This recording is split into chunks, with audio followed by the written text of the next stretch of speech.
Moneypool nació de una escena que todos hemos vivido. Alguien organiza la carne asada, la quiniela, la comida, la fiesta o la colecta de la escuela y termina persiguiendo pagos, poniendo dinero de su bolsa o quedando como el incómodo del grupo. Pero Nacho Álvarez vio algo mucho más grande detrás de esa fricción cotidiana. Una oportunidad para construir una fintech mexicana alrededor de la confianza, la comunidad y los pagos sociales. Ayudamos a las personas a juntar la cooperacha con sus familiares y amigos para cualquier plan. Es así. Y la cooperacha es vamos a juntarnos a ver un juego de fútbol, el regalo de la maestra, el regalo de cumpleaños, muchas veces viajes. Todo eso juntamos el dinero y luego lo compramos, o yo lo pago y luego me pagan. Para eso estamos. En este episodio hablamos de cómo una cooperacha se convirtió en una empresa regulada por la Comisión Mexicana Bancaria y de Valores. Hablamos del golpe del fraude, de Shark Tank, de las mamás como motor de crecimiento y de lo que implica construir durante más de 10 años una solución tan simple que justamente por eso podía ser enorme. Soy Mónica Díaz. Acompáñame en otro emocionante vuelo de Takeoff. Si bien no hay un mapa para emprender, toma nota de las coordenadas que muestran estos fundadores, pues podrían revelar la ruta que tanto has estado buscando. Despegamos. Nacho, ¿te acuerdas el momento exacto en donde se te ocurre la idea detrás de Moneypool? Sí, me acuerdo perfecto. Yo trabajaba, antes de empezar Moneypool, trabajaba en un fondo de capital emprendedor, donde éramos pocas personas, pero teníamos un equipo de fútbol. Y en ese equipo de fútbol yo era el capitán y jugábamos gente de la oficina y gente de afuera de la oficina para completarnos los 11. Y todas las temporadas siempre era un rollo juntar la cuota. O sea, el trabajo del capitán es asegúrate que se pague la cuota para tal fecha. Y entonces ahí estaba yo persiguiendo a todos, hablándoles. Viajaba mucho por mi trabajo, entonces muchas veces no estaba en la oficina y me dejaban un sobre de 300 pesos en feria, en monedas de $1 y ni sabían de quién era. Entonces me acuerdo que en una de esas estábamos organizando y en el pensar de que qué flojera que voy a estar aquí, que va a haber, decirle a alguien, oigan, no vamos a salir, pero tú recibes el dinero. Y pensé, claro que no, debería haber una página donde pudiéramos pagar y ahí se registra quién pagó y no importa si yo estoy o no estoy o si el que va a pagar no está, que se quede ahí registrado y vas viendo y todos van viendo, porque aparte como capitán yo era el único que sabía quién había pagado y quién faltaba de pagar. Entonces llegabas el día del juego, la mitad del equipo no había pagado, pero la otra mitad del equipo decía, pues yo ya pagué, yo ya vengo a jugar. Y yo, no, si no pagan ellos nadie juega. Entonces esa transparencia era como esto debería de ser así. Y entonces estaba ahí en ese momento, agarré a uno de los analistas con los que trabajaba, me lo llevé a una sala de juntas a decirle, a ver, imagínate que hacemos una página para que todos paguen y así, no sé. Y y él también se empezó a ver muy entusiasmado porque sí, cierto, y con mis amigos es igual, y con las fiestas y los regalos. Y de ahí salió la idea de, es que no existen herramientas para esas finanzas sociales con gente que conocemos. Y por ahí ya fue donde le dimos forma a la idea. ¿Qué año era esto? 2014. 2014, hace 12 2014. años. ¿Tú qué estabas haciendo en ese momento? Yo trabajaba en Ignia, Ajá. era asociado, principal es el título oficial. Y creo que parte definitivamente parte de por qué empecé con Moneypool es que Ignia en ese momento era de los primeros fondos de capital emprendedor en México. Y entonces me tocó estar muy expuesto al mundo venture muy pronto. Y estaba rodeado de emprendedores, de fondos, de aceleradoras, emprendedores que en el área fintech, que fintech en esa época, la palabra fintech no existía. Era algo que pues, poco después se inventó, pero la única forma de escalar productos financieros era con tecnología. Y entonces me tocó a mí, dentro del portafolio de Igna, manejar las inversiones de 2 empresas fintech y ese ambiente se me contagió. Y entonces ahí fue donde dije, es que aquí hay una oportunidad para una herramienta financiera en este tipo de cosas. Y bueno, pues ahí fue como ya le fuimos dando forma. La primera, o sea, cuando salió la idea, lo primero fue, voy a hacer como un prototipo y lo voy a usar, pero todavía no voy a renunciar. Todavía no me sentía con la confianza de hacerlo un negocio. Eventualmente sí llegó, pero sí. Pero sí lo hiciste con esa intención. De alguna forma dijiste, bueno, voy a desarrollar esto. Sí que me resuelva mis quinielas del food. Sí. Pero o sea, sí con la intención de que eso pudiera desarrollarse en ser un negocio. Claro. Y parte de lo que me tocó ver ahí es como todas los como frameworks de cómo piensan el desarrollo de producto, si haces un prototipo, el MVP. Entonces, cuando la primera vez que empecé, lo arranqué pensando en, necesito hacer algo que me diga si hay un mercado o no. Si no soy el único que batalla, y además de que sea el único que batalla, que lo que yo estoy proponiendo sí resuelva.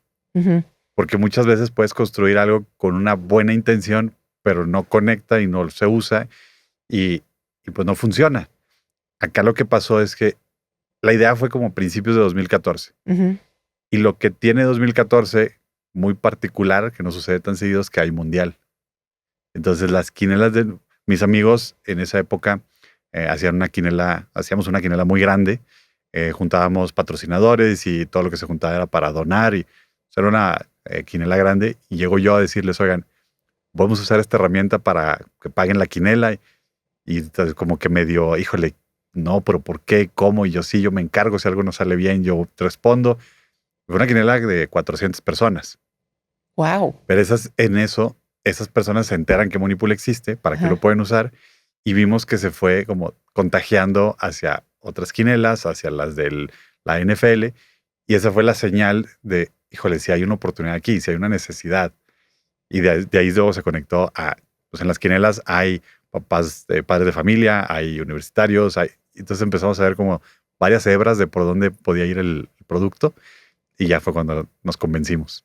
Pero ese MVP, digamos, esa prueba piloto se dio durante el Mundial. Sí. En esa... Sí, esa fue la gran, como hay oportunidad Ujú. de lanzarlo en un grupo grande donde Ujú. muchas personas se van a enterar que esto existe. Sí, y fue muy de boca a boca. Fue 100% de boca a boca. Porque Ok. es lo noble de cómo lo construimos, es que para poderlo usar tiene que haber un boca a boca. Porque Sí, en el claro. momento donde decían, oigan, vamos a pagar la quinela, ¿quieres participar? Ujú. Aquí está la liga. Y entonces la otra persona era como, pero yo traía el efectivo, pero, no, bueno, déjame, pues puedo usar la tarjeta, está bien. Ujú. Y comprar algo en línea no era tan raro en esa época tampoco. Entonces ya era como una experiencia similar al decir, le pico aquí y me lleva a este lugar donde me pide mis datos, pago, ok.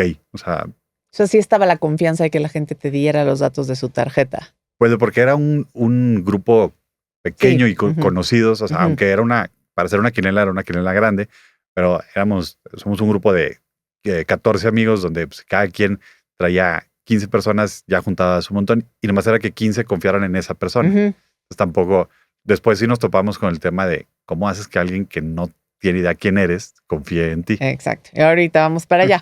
Pero antes, ¿qué crees que es lo más incómodo de ser la persona que organiza y cobra en un grupo? Cobrar, definitivamente es horrible cobrar. Es horrible cobrar y como, o sea, pasamos mucho tiempo entendiendo toda esa como ética y buenos modales de cobrar. Y somos, creo que en general, pero como los latinos y los mexicanos es donde yo puedo opinar más, Ujú. somos muy particulares que nos molesta que nos cobren aunque debamos. Sí. O sea, es de, oye, es que me dijiste que me ibas a pagar esta semana. Sí, no tengo, luego te pago. Sí. Y 15 días después, oye, ¿pero qué pasó? A ver, luego sí te voy a pagar. Entonces es como, pero pues yo como sé que sí me vas a pagar. O Ajá. sea, si me buscas todas las semanas para decirme, híjole, ok, pero es molesto. O sea, la persona que sale molesta es la que está siendo cobrada, siendo que pues, tú Sí. debes. O sea, está curioso. Y mientras estabas en Ignea, ¿qué descubriste, digamos, sobre los créditos personales o lo no bancarizado que te cambió la perspectiva? Bueno, es buena pregunta porque es parte de lo que afecta esto es que estando yo, estas dos empresas de fintech en las que yo ayudaba, yo llevaba el portafolio, tenían componentes muy fuertes de datos, porque una era créditos personales en línea para personas no bancarizadas. Y entonces lo que hacían era, tenían un algoritmo o muchos algoritmos que iban mejorando y tomaban variables no tradicionales para poder predecir la calidad crediticia de una persona. Y me acuerdo de siempre pongo este ejemplo, pero me acuerdo perfecto que a una persona que no estaba bancarizada es muy difícil preguntarle cuánto ganas. Ujú. porque sus ingresos son volátiles y una semana pueden ser 1,000 pesos, de la otra semana pueden ser 3,000. Una persona que a lo mejor en esa época, un taxi que le pagaban mucho en efectivo, si de repente se le poncha una llanta y no trabajaba un día, le cambiaba mucho, entonces era muy difícil calificar un crédito preguntando los ingresos. Lo que preguntaban era su dirección, y con su dirección podías tener el código postal, y con el código postal podías ir al INEGI a revisar el consumo de agua de la zona. Y consumo de agua de la zona es un proxy del poder adquisitivo de la persona, de los residentes. Ujú. Entonces empecé a ver como todos estos algoritmos, modelos, regresiones, cosas así.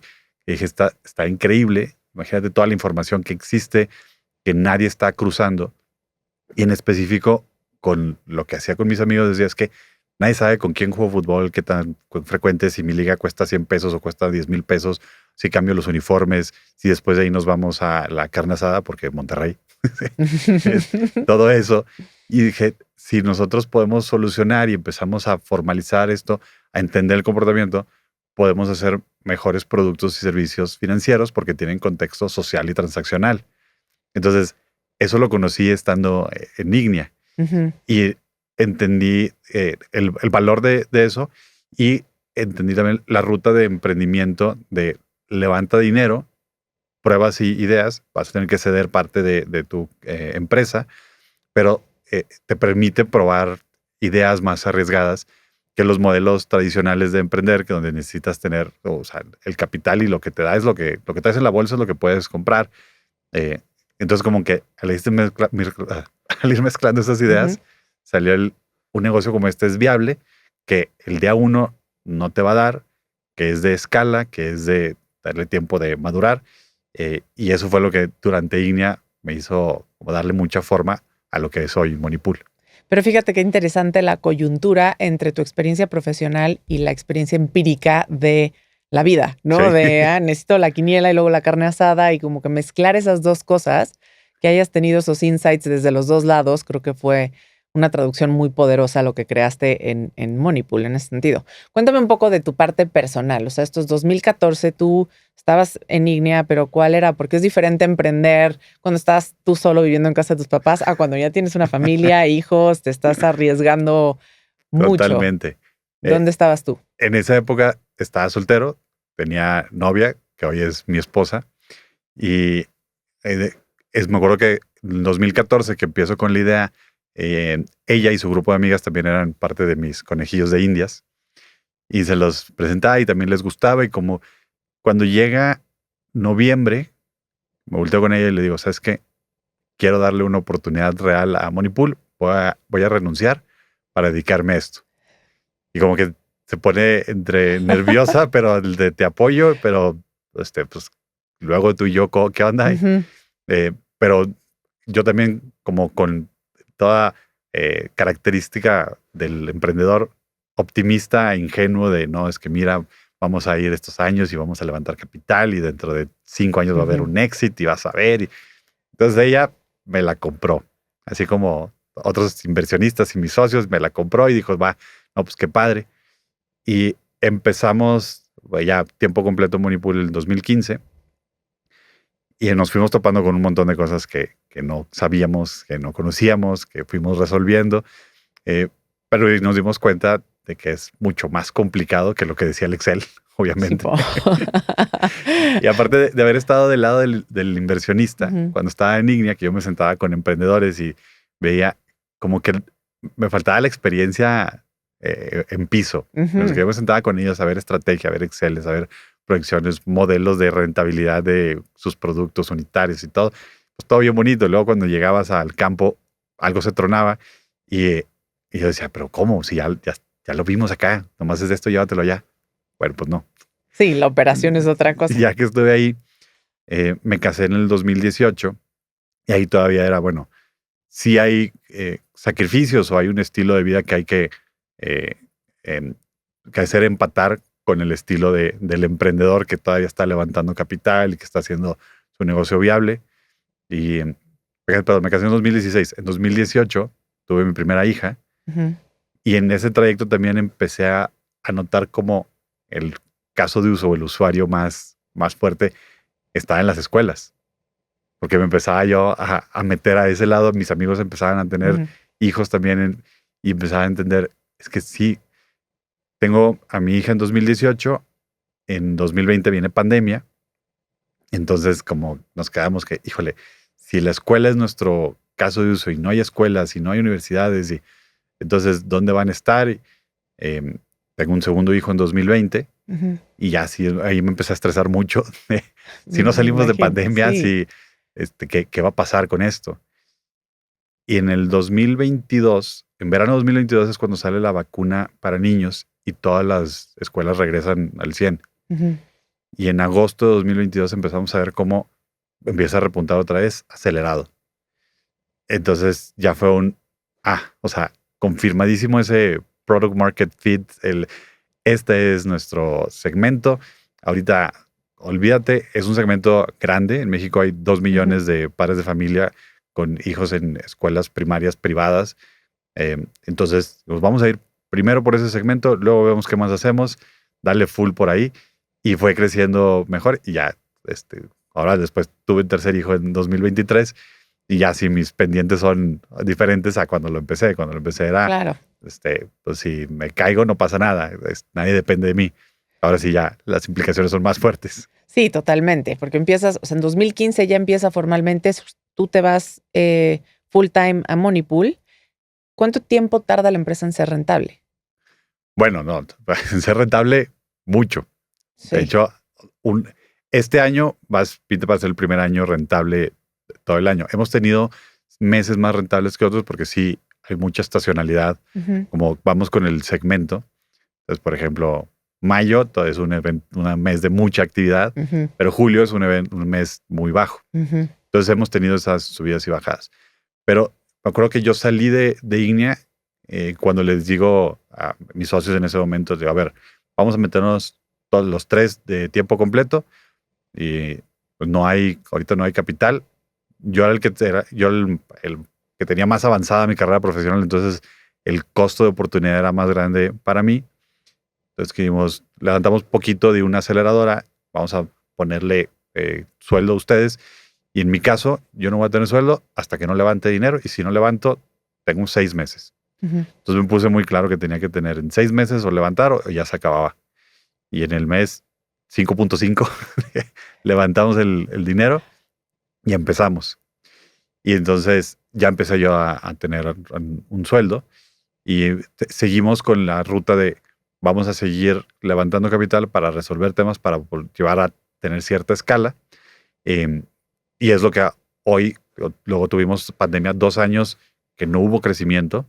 Afortunadamente ya teníamos una base de usuarios que nos mantenía como a flote y saliendo de ahí empezamos a crecer más rápido y ya se fue como, bueno, ok, vamos a seguir por ahí. El negocio sí sabemos como a dónde tiene que llegar para que sea suficientemente rentable para todos y teníamos el capital que se necesitaba, ya hasta ahí llegamos.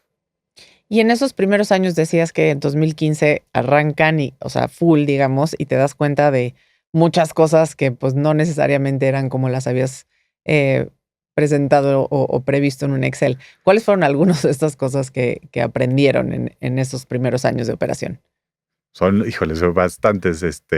Empezamos por, nosotros teníamos como empezamos con esas pruebas de concepto entre familiares, amigos, conocidos, estábamos a un grado de separación de quien lo usaba.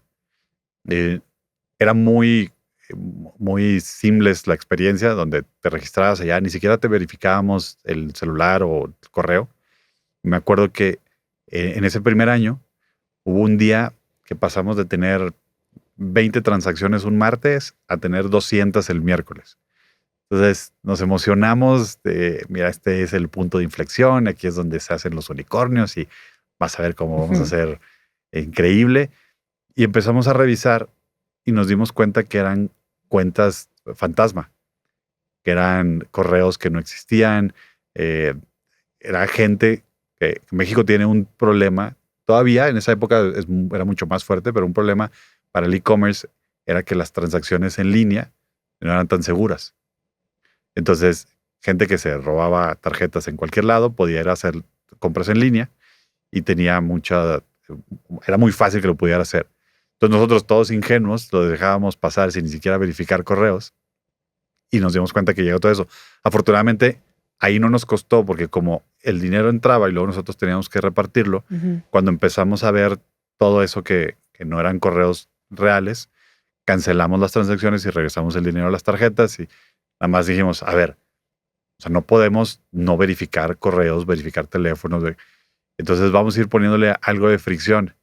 Y ahí se empezó a poner más difícil porque como en el fútbol decías, pues cada quien ponga sus 300 pesos. Si le ponías a alguien fricción para baja esta aplicación, regístrate, eran muchas excusas para decir, no, luego te lo llevo. O sea, como que ya te voy a ver ese día del juego, te lo llevo. Entonces, el construir una experiencia que fuera muy, muy fluida, pero que a la vez fuera muy segura y que nosotros nos diera la paz, estamos dejando pasar solo las transacciones que debemos. Todas las herramientas que encontrábamos en esa época para resolverlo estaban pensadas en tiendas de productos de e-commerce y nosotros es que no, eso no aplica para nosotros. Y entonces fue de lo primero que tuvimos que construir es herramientas para la verificación de las transacciones de persona a persona. Y ahí empezamos a implementar cosas de machine learning, de inteligencia artificial en 2015, 2016, donde no había todas las herramientas que hay hoy, pero nos preparó mucho para ir haciendo ese tipo de cosas, entender cómo se manejaban los datos, las relaciones y todo eso. Eso fue para nosotros un gran descubrimiento de, híjole, no te puedes dejar llevar por nada más hacer las cosas como ingenuamente para cualquiera, porque en todos lados se mete a alguien que no quieres. No, y además estás hablando, tu negocio se basa en dinero. ¿No? Pero no eres una institución bancaria y no eres, o sea, ¿cómo empiezas a entender en qué territorio juegas y cómo juega la regulación alrededor de Moneypool? Porque pues eran bastante pioneros en algo así. Sí, y bueno, venía de mi época en Ignia, de haber entendido que estos negocios financieros, como que en esa época ya se hablaba de no son una cosa, pero tampoco son otra. Entonces, cuando yo empiezo, me senté a platicar con fiscalistas, con abogados, y unos sí me decían muy claramente, sí se puede por esto, y otros me decían, híjoles, que no. Entonces, entre que son peras, son manzanas, pues pudimos sacar algo, el primer producto, y ahí se hablaba ya de, creo que va a tener que salir una ley fintech. Nosotros, bueno, pues cuando salga nos avisan y aquí estamos. Pero nosotros también, había dos partes. Una de como operamos siempre muy responsablemente con el tema de decir, no, nunca vamos a tener menos del dinero que le debemos a la gente. O sea, si tú pagabas 10 pesos para el regalo, ahí teníamos los 10 pesos guardados hasta que lo sacaras. Nada de prestar ese dinero, de usarlo para otra cosa, nada. Entonces, nos sentíamos tranquilos de que nuestra operación era segura. Y luego, del otro lado era del cliente. Como dices, que cómo confían si te estoy dejando mi dinero, ¿no? Pero el tema es que Moneypool nunca pide dinero. Quien pide dinero es Mónica. Sí. Entonces, si tú confiabas en Moneypool, los demás confiaban en ti. Entonces era mira, si ella me dijo, si ella responde y ahí va, y yo ya pagué. Hazlo como quieras.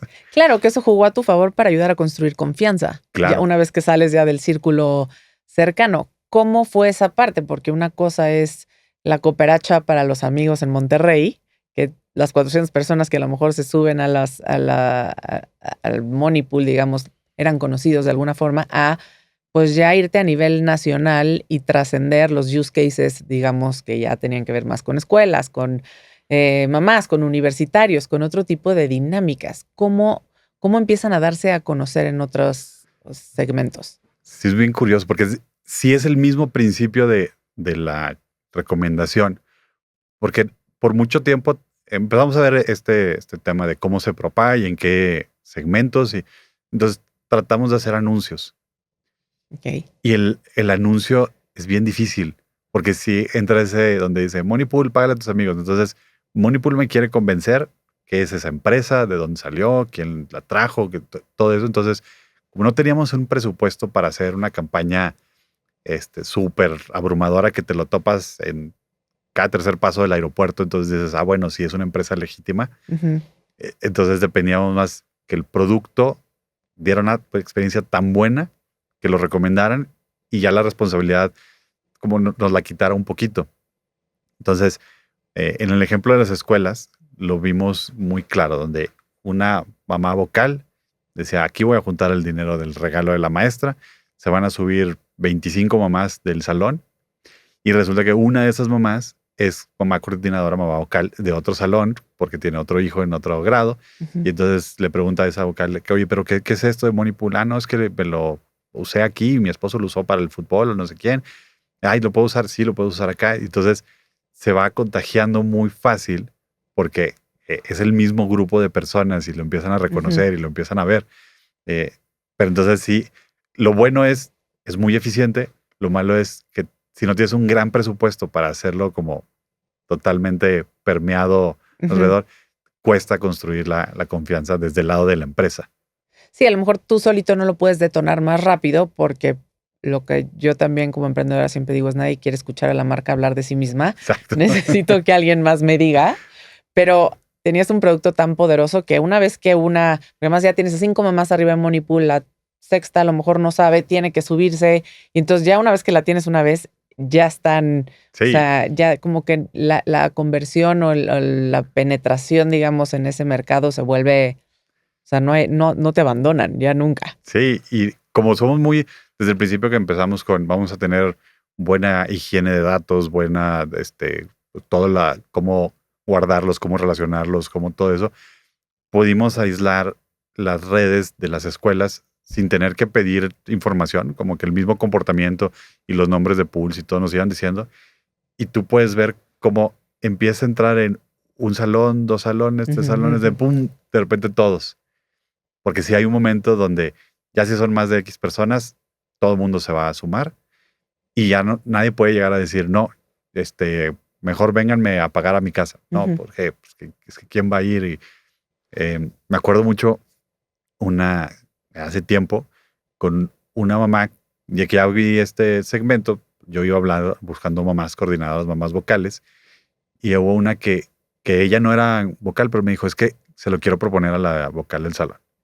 Y la vocal del salón dijo, no, como que no confío en eso, mejor, ¿saben qué? Yo voy a estar en el colegio a las 7 de la mañana, ahí me pueden pagar todas. Nadie, Nadie. nadie. Así, absolutamente nadie le pagó. Y entonces, ese mismo día en la tarde le habla a la otra, oye, a ver, explícame cómo funciona eso. Y Ajá. pues, es que sí, todo el mundo fue, dejó el niño, ya tenía que irse al otro y luego, híjole, es que se me olvidó pasar al cajero antes, entonces no traigo. Entonces sí fue, ya entendí la conveniencia, ya entendí esto, mejor vámonos a lo digital. ¿Qué datos tiene Moneypool, como sobre todo pensando en el comportamiento del consumidor que los bancos no están viendo?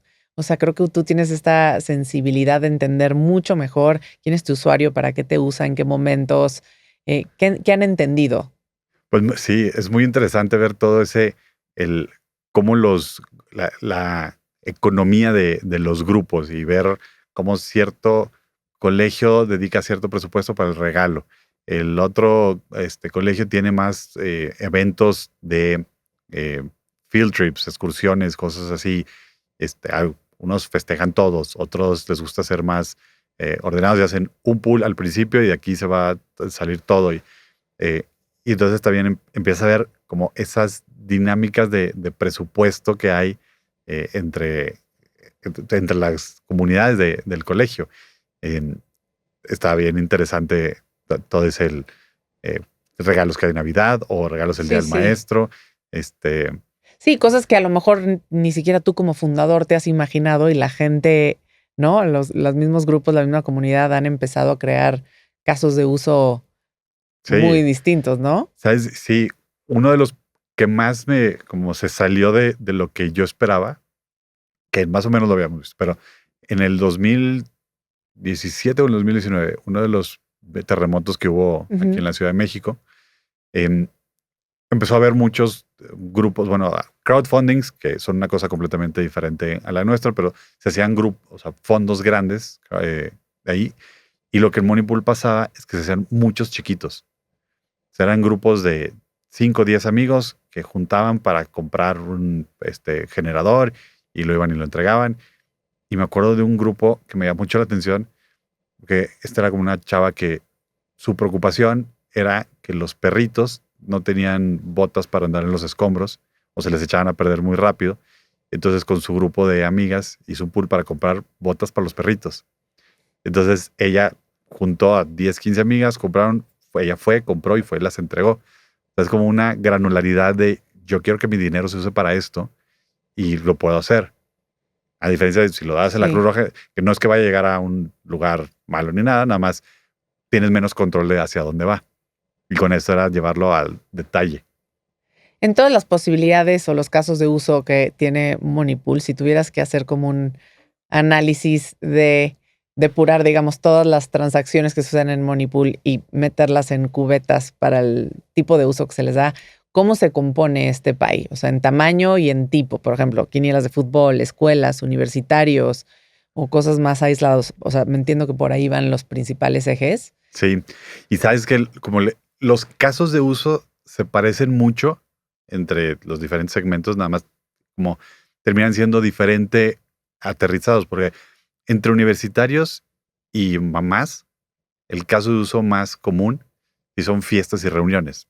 Pero te imaginarás que la fiesta del universitario es diferente que la fiesta de las Del mamás. kinder. Sí. Ajá. Entonces, es ese convivio. Hemos visto un chorro de regalos y la gente como que no le gusta identificarse con ese concepto, pero somos una cultura de tandas. Ujú. O sea, es que llegamos a hablar con usuarios y ¿participas en alguna tanda? No. Y tienes un grupo de amigos. Ah, sí, nosotros nos regalamos cada quien cuando cumple años, todos ponemos 100 pesos y compramos Ujú. algo. Yo, pues es que eso es una tanda. No sé, Sí. pues, es que no le llamamos El tanda, término no. pero sí. Y entonces el mismo comportamiento pasa en los universitarios y el mismo comportamiento pasaba en las mamás, que ya era las tandas de regalo de los niños, pero las tandas de regalo de las mamás también. Porque el grupo de amigas, y esa era otra forma de contagio, que en la escuela tú lo usabas con las mamás, pero luego decías de que está bien conveniente para los regalos, lo voy a usar con mis amigas, y Ujú. las amigas no están en la misma escuela, entonces empiezan a usarla y después ven que, mira, con esto mismo lo podría usar para la maestra de la escuela, y así es como se lo llevaban a la otra. Entonces era una cosa como muy orgánica de cómo nos fuimos a otros grupos. Y digo, nada más para no obviar la parte más importante de lo que estamos haciendo aquí Sí, sentados, es qué es Monipool, por si hay alguien que escucha que no sabe lo que hace Monipool, lo puedes definir en un minuto nada más para dar un overview de cómo es el modelo general del negocio. sí. O sea, y lo más básico es ayudamos a las personas a juntar la cooperacha con sus familiares y amigos para cualquier plan. Está así. Y la cooperacha es para vamos a juntarnos a ver un juego de fútbol, vamos a juntar la botana y yo voy, compro y páguenme. El equipo de fútbol, el regalo de la maestra, el regalo de cumpleaños, muchas veces viajes. Todo eso que es, juntamos el dinero y luego lo compramos, o yo lo pago y luego me pagan, para eso estamos. Y lo que permitimos son como tres pilares del valor del producto. Uno es la organización, el que puedas tener varios grupitos o varias bolsas de eventos en la misma aplicación donde tienes el regalo y tienes la fiesta y tienes la reunión y tienes el viaje con gente diferente, cada uno con presupuesto diferente y no se mezcla. Ujú. Entonces, esa parte organizada, transparencia, porque todo el mundo puede ver quién ya participó, quién falta de pagar, si de pronto alguien llega a decir, oye, yo ya pagué, pero no está ahí, pues no es cierto, entonces no participas en el regalo o lo que sea, pero todo el mundo puede ver.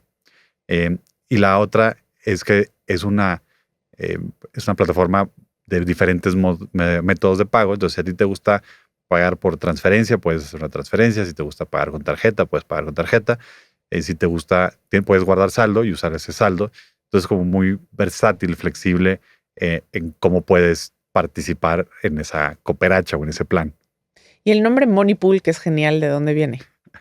El nombre Money Pool, fíjate, fue una sesión de brainstorm donde cuando hablábamos de que es que debería estar esta página donde todo el mundo paga y bueno, ¿cómo se va a llamar? y hablábamos de la cooperacha, que si la tanda, que si la vaquita, que si la polla, que si no. Y todo eso como que eran muy regionales y no queríamos que se sintiera ni del norte, ni del centro, ni de la península. Entonces, ¿cómo le hacemos para que sea la misma palabra para todos? Pues en inglés. Si la escuchas en inglés, no le atribuyes a alguna zona del país, está en otro lado.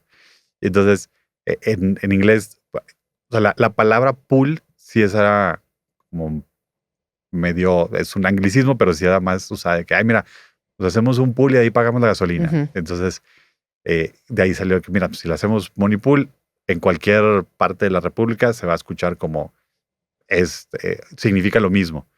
A diferencia de decir, sí, una cooperacha, pero es que mis regalos no son de cooperacha, son de nos rotamos. Ah, bueno, entonces era como, en inglés transmitía mejor el mensaje. ¿Y cómo empiezas a detonar, digamos, el uso de la plataforma en los diferentes grupos? Porque pues nace orgánicamente, a lo mejor en la parte de quinielas. Con las mamás decías que te fuiste a hablar con las mamás vocales, lo cual me parece como el camino correcto para hacer tu estrategia de marketing, tu guerrilla. ¿Cómo llegas a las universidades? ¿O solito empieza ya solo a correrse la voz?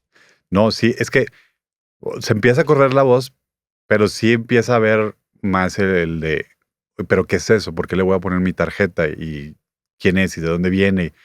Y entonces yo empecé a hacer, doy una clase en el TEC de Monterrey. Entonces ¿De qué das la clase? Evaluación de proyectos. Okay. Entonces, como al estar ahí también me metía a que, oigan, esa plataforma sí yo soy, entonces luego me invitaban a dar algunas pláticas y entonces era como que sí le pudieran poner cara a la plataforma para que por lo menos los primeros dominós empezaran a caer y con eso ellos se llevaran a todos los demás. Entonces, sí, nos fuimos topando en las universidades en específico organizadores de fiestas que decían, ay, sí, en vez de tener que estar cobrando en efectivo todo, puedo hacer aquí pools y puedo hacer un pool para cada uno de mis RPs para que cada quien venda 50 covers o lo que sea. Y entonces cada quien tenía su cuenta y con eso podían empezar a juntar y se empezaban a organizar y de ahí se empezaba a desdoblar y si era medio, pues, ¿y quién es el que está atrás de eso? Pues ahí está Nacho. Me tocó ir a muchas juntas de mamás vocales antes de arrancar el año escolar, donde se juntan todas y dan como los anuncios del año y la forma. Y así me separaban mis 15 minutos de que, bueno, ahí viene Nacho a platicarles de Money Pool. Y ahí voy yo. Oye, y en este sentido ya Money Pool hoy por hoy está autorizado por la Comisión Nacional Bancaria y de Valores. ¿Qué te obligó, digamos, a profesionalizar a lo mejor o a regularizar ya la institución? Sí, eso ha sido un camino de mucho aprendizaje. Dentro de lo bueno es que siempre operamos como con ese nivel de exigencia en seguridad. O sea, siempre estuvimos, las preocupaciones que tiene la comisión son muchas de las que ya teníamos. Entonces, no nos sorprende la intención. Lo que tenemos que adaptarnos es en cómo la ejecutan, que son muchos protocolos, manuales, sistemas de seguridad, revisiones, auditorías y todo eso, que en un principio como que no teníamos tan claro de lo que implicaba y los fuimos poniendo. Pero también nos dio oportunidad de implementar todo esto que te digo de los datos que teníamos. O sea, es información, o sea, estábamos muy bien preparados para poder atender todas las necesidades regulatorias sin tener que contratar mucha gente. Okay. Entonces, todo el tema de reportes regulatorios, ya tenemos los modelos de datos, tenemos el data lake, entonces, desde ahí se alimenta, desde ahí se genera y se termina. Al final sí lo revisa un humano, pero le quitábamos, al oficial de cumplimiento le quitamos 20 horas de trabajo en el mes de estar revisando los oficios, porque ya lo podemos hacer y ya nomás ella revisa el último check antes de que se entregue, pero nos hizo ser muy eficientes en todos los temas administrativos, de cumplimiento financiero, todo esto, que originalmente no teníamos planeados. Nosotros pensábamos que todo esto era para hacer producto.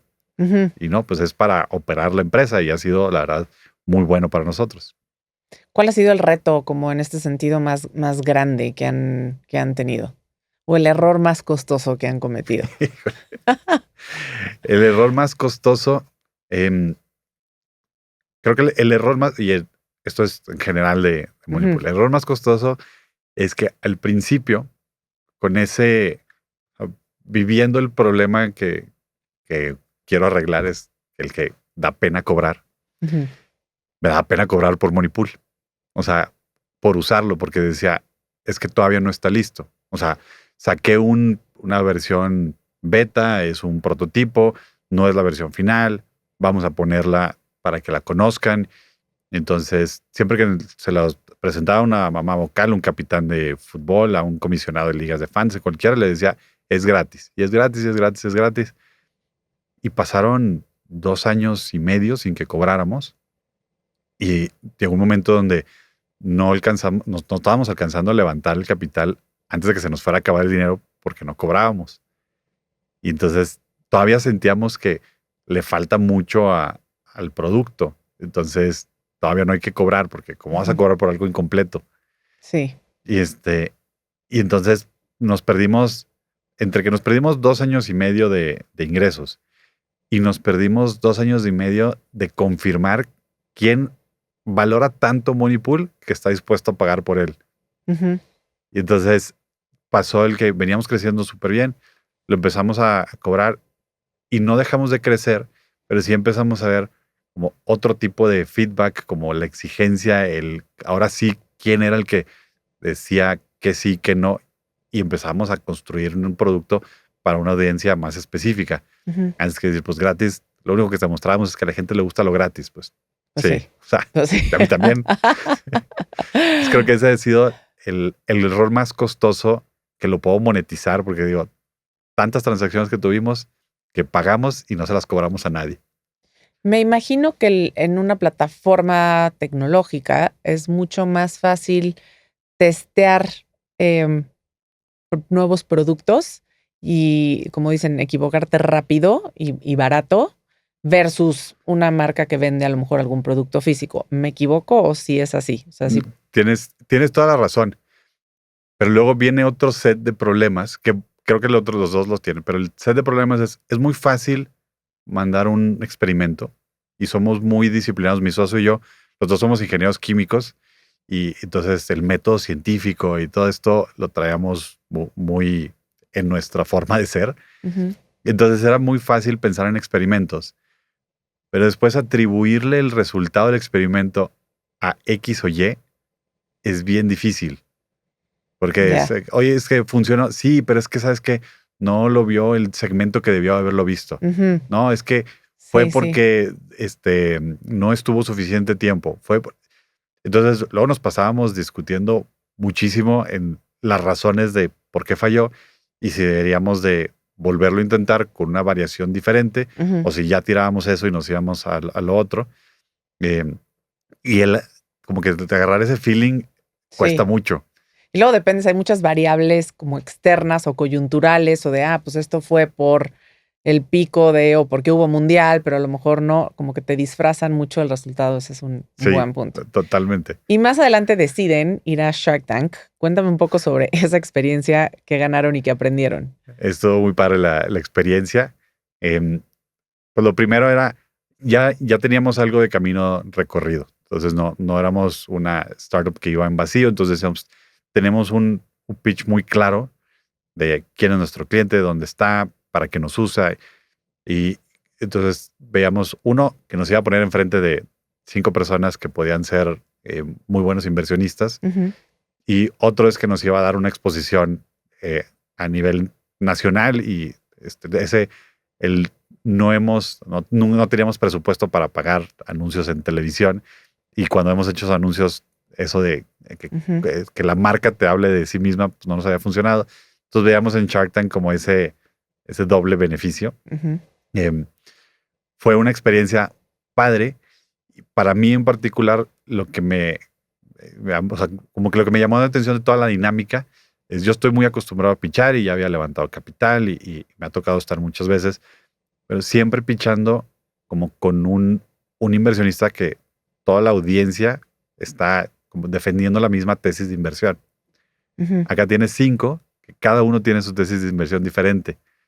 Entonces, como parte de la rutina de cuando estás pitchando, es que si conoces bien a quién le estás pitchando, puedes adaptar el pitch Ujú. para que sin decir algo que no eres o cosas que están fuera, pero usar las palabras que el inversionista está buscando.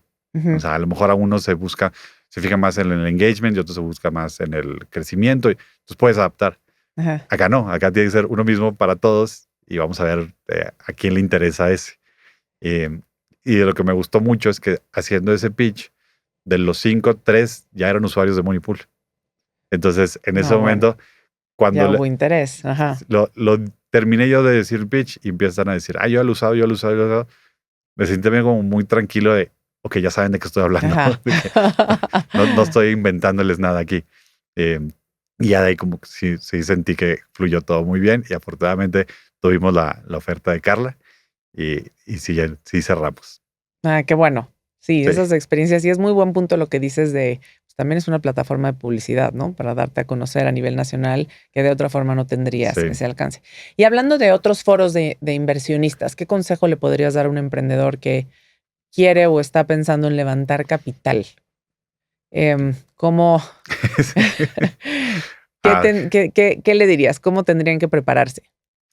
creo que esta plática la he tenido muchas veces y sobre todo de mi lado, como al ser profesor en el TEC, mucho chavo viene conmigo preguntándome, diciéndome, traigo esta idea, quiero buscar capital, quiero hacer esto. Y lo primero que les digo es, a ver, tienes que tener muy claro el por qué quieres levantar capital. Y cuando sepas por qué quieres capital, después con quién quieres levantar capital. Porque el ir por la ruta venture que está buscando el fondo que busca ese 20x de retorno es una iteración muy rápida y es un estilo de emprender donde tienes que, como, te traes una presión de resultados que tal vez por otra ruta no la vas a tener. Ujú. Entonces, como definir muy bien por qué quieres levantar capital. Y luego que por qué es el con quién. Porque si hay estilos diferentes de quién es tu socio. eh, Me acuerdo que en algún momento una de las personas con las que estaba levantando capital me decía, ok, yo le entro, yo soy líder de la ronda, pero yo quiero ser el director comercial. Le decía, pues gracias, pero uno, no estamos contratando un director comercial. Ujú. Dos, si se abre una posición de director comercial, te pido tu currículum y te considero y tienes todas las de perder, porque o eres inversionista y eres mi jefe, o eres empleado y yo soy tu jefe. Sí. Entonces, no creo que pueda coexistir. Y me dice, no, pues así no le entro. Y ok, está bien. Prefiero no a meterme en ese tema después. Y entonces sí, considerar muy bien eh, con quién te vas a asociar, Ujú. cuáles son las expectativas. El ser súper transparente con las expectativas de los dos lados es como la base de una buena relación en general, Sí. en negocios y personal. Cuando las diferencias de expectativas salen sin querer, Ajá. ahí es donde empiezan problemas y pueden ser problemas serios. Entonces tienes que ser muy transparente de quiero tu dinero y lo voy a hacer así y esto sí puedes opinar y en esto no puedes opinar. Y si te dicen que sí, agarrar dinero con expectativas diferentes, luego te lleva a muchos problemas. Y en la experiencia que has tenido a lo mejor en Venture Capital o dando clases en el tech, ¿cuál es el error más común que cometen los emprendedores? El error más común, y eso es, eh, digo, nos ha pasado más en chiquito, pero el error más común es construir la solución a tu problema. Ujú. Porque como que te entra un tunnel vision de esto es lo que me pasa a mí, voy a construir algo para mí. Y el mercado para ti es uno. Entonces empiezas a perfeccionar lo que tú consumirías y resulta que no hay dos como tú. Ujú. Entonces el mercado es muy chiquito y terminas dedicándole un montón de tiempo, dinero, esfuerzo eh, eh, mental, porque luego a discutir con gente que te dice es que eso no me sirve y tú no, es que no te sirve porque no sabes. Y no sé qué. Entonces como que me pasó al principio donde yo pensaba en esta solución, cómo se debería de ver para mí, que yo era el capitán del equipo de fútbol y el tipo de cosas que quería tener. Y luego empezaba a rebotar ideas con alguien y como que me ofendía que me dijeran de que no, pero ¿eso para qué? ¿Por cómo? Y luego ya empecé a desprenderme. A ver, no. O sea, lo que necesitamos es ponerle como esa misión de queremos ayudar a la gente a juntar la cooperacha. Y puede ser así. Y no nos clavemos en que tiene que ser de una sola forma. Y entonces viene todo este tema de experimentar y de decidir después y con los datos. Yo creo que el error más común que me he topado es gente que se casa con así es como se debe de ver la solución, hasta de nombre. Me acuerdo que alguien me estaba pichando y me decía, es que tengo que patentar el nombre. Todavía no puedo hacer nada hasta que no patente el trademark. Y yo, es que no. Si tu negocio depende del nombre, es un mal negocio. Sí, de acuerdo. Entonces, ese tipo de como aferrarse a no voy a, tiene que ser así, porque si no es así, no es nada. Pues probablemente no va a ser nada. Ese es un gran punto. Sí. Y en términos de Moneypool, regresando como a la plataforma, ¿hay algún producto que te mueras de ganas de lanzar? Sí. Sí, y es un producto, es como con toda esta información que nosotros hemos entendido de comportamiento, hacemos un score de riesgo de todas las transacciones. Por esto que te decía que en el e-commerce hay ciertos riesgos. Entonces, al hacer ese score de riesgo, afectan muchas cosas que son con quién te juntas, cada cuánto, y en primer grado, y en segundo grado, y en tercer grado. Y entonces resulta que aquí puedes tú compartir tu reputación con más gente. Y una de las reputaciones que podrías compartir es tu reputación crediticia. Entonces, imagínate 2 chavos en la universidad donde uno llega a otro y le dice, oye, préstame 500 pesos para salir el fin de semana porque voy a salir con una chava, no sé. Y mis papás me depositan el miércoles, entonces no alcanzo. Que el otro le puede decir, pues, sí te los presto, pero pídeselos a Moneypool. Y en Moneypool ponme a mí de garantía. Entonces, que llegues a Moneypool a decir, oye, préstame 1,500 pesos. Y no tiene que ser que Moneypool ponga el crédito, sino Moneypool hace el score de riesgo de esa pareja de amigos para decir, a este sí, préstale los 500 con esta tasa o lo que sea. Y el amigo es el solidario. Y los presta o quien sea Moneypool puede decir que se los presten. Y el miércoles ya al otro le depositan, paga y se acabó. Y entonces el que tenía ahí la reputación crediticia se la puede prestar al otro para que consiga un crédito. Y esto puede ser a cualquier nivel. Está súper interesante eso, porque si antes digamos que la premisa de Moneypool era cobrar sin pena, ¿qué problema más grande dirías que estás resolviendo con este nuevo producto? Lo que veo es como esa de democratización o el unlock de tu reputación. A mí lo que se me hacía, y parte de cómo empezamos el negocio, se me hacía increíble que tú hoy entras a un banco y probablemente tenga 5 productos diferentes en cuanto a tasa de interés. Que lo que trae implícito ahí es el riesgo que tiene. Entonces el banco puede tener 5 millones de clientes y pues más o menos en promedio dice, tengo 5 tipos diferentes de personas en el mundo. Y yo creo que no. Yo creo que cada persona, cada transacción, yo te debería poder decir, te presto 10,000 pesos para ir al viaje de despedida de soltera de tu mejor amiga y eso tiene un riesgo bajísimo. Pero para prestarte 500 pesos para jugar fútbol con el primo del vecino de tu amigo de chiquitos, ese tiene otro riesgo. Entonces, cada uno de esos, por la cantidad y por la relación y todo, debería de tener riesgos diferentes. Y eso es lo que nosotros estamos entendiendo con todas estas relaciones que hay. Está increíblemente interesante las extensiones que puedes lograr, ¿no? A través de un mismo producto. Sí. Oye, Nacho, Sí. y dime algo ahorita que hablabas de fintech y eso. Me surge esta duda, porque ha sido recurrente conversación también en este podcast, de entender en qué negocio estás.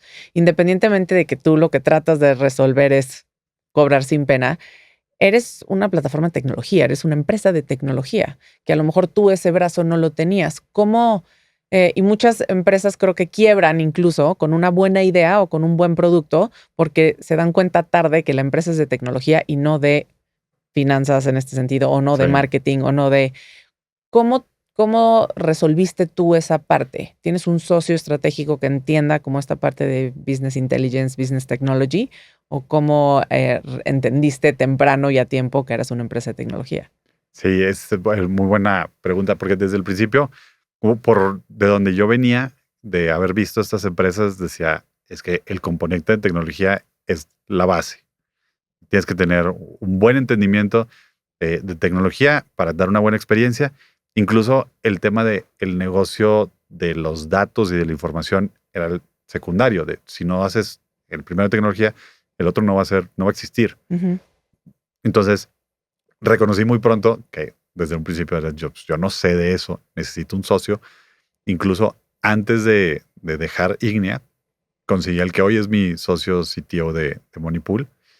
Y ese era el tema. Oye, necesito que alguien que sea habilidoso en tecnología me pueda como complementar y yo decir, yo tengo esta idea de cómo quiero que se vea, pero ayúdame a hacerlo eficiente y a entender muy bien, bueno, y a desarrollarlo de forma correcta.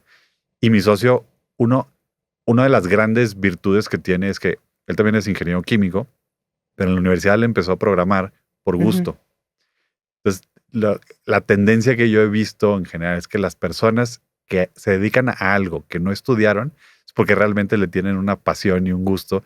Y entonces, él, súper habilidoso, súper interesado, es- aprendía mucho y buscaba más soluciones y fue él mismo como encontrando y descubriendo nuevas tecnologías y siempre estuvimos adelante en todos los temas de los mejores formas para lenguajes de programación, en cómo organizar la información, en si usar versiones nativas o versiones híbridas y todo esto, Ujú. porque él es muy clavado y teníamos esas conversaciones como, a ver, ¿y cuál es la visión de la empresa? Entonces, ok, si esto va a pasar, esto debería de ser así para que pueda escalar. Pero sí, definitivamente muy pronto tuvimos que decir, es que es una empresa de tecnología, necesitamos ser súper fuertes ahí.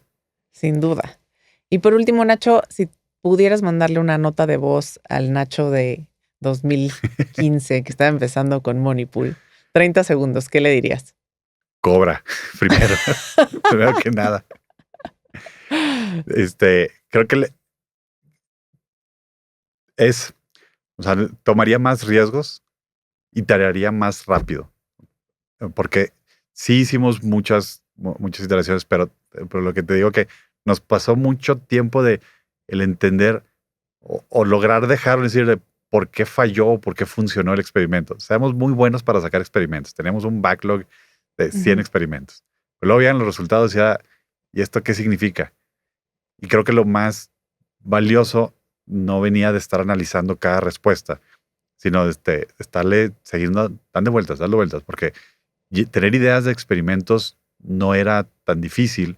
Veíamos muchas áreas de oportunidad, Ujú. pero nos clavábamos mucho en si funciona, no funciona, ¿por qué? Ah, es que el botón estaba verde. Bueno, ¿qué tal si lo ponemos azul? Y entonces Ujú. sí, y creo que perdimos mucho tiempo en eso. Entonces, a mí yo le diría, experimenta más, no te claves en el de después. El chiste es darle más vueltas, porque si va a salir en la vuelta 200, pues que la vuelta 200 salga en 2 años en lugar de 5. Pues se me hace increíble, admirable. Sabes que te lo he dicho, lo que Muchas han gracias. logrado. Le digo, Nacho es un rockstar en las escuelas, ya eres, eres famoso. Moneypool ha cambiado la vida, ha cambiado el comportamiento, incluso lo que decías de los regalos. Ahora los niños ya, nadie lleva regalos a las fiestas, todo es, ahí les mando el Moneypool para todo. Creo que sido muy creativas las Muchas mamás gracias. en Gracias a cómo todas las usamos, mamás. en cómo usamos el Moneypool para resolver el día a día. Lo has hecho de una manera increíble, seamless, eficiente, que cada vez mejora y que morimos todas de ganas por ver qué es lo que sigue para Moneypool. Entonces digo, a reserva que quieras agregar algo más, muchísimas gracias por tu tiempo, Nacho. Muchísimas gracias por la invitación y muchas gracias por ser usuaria. Y cualquier retroalimentación, comentario, queja también, bienvenida. Muchas gracias, Nacho.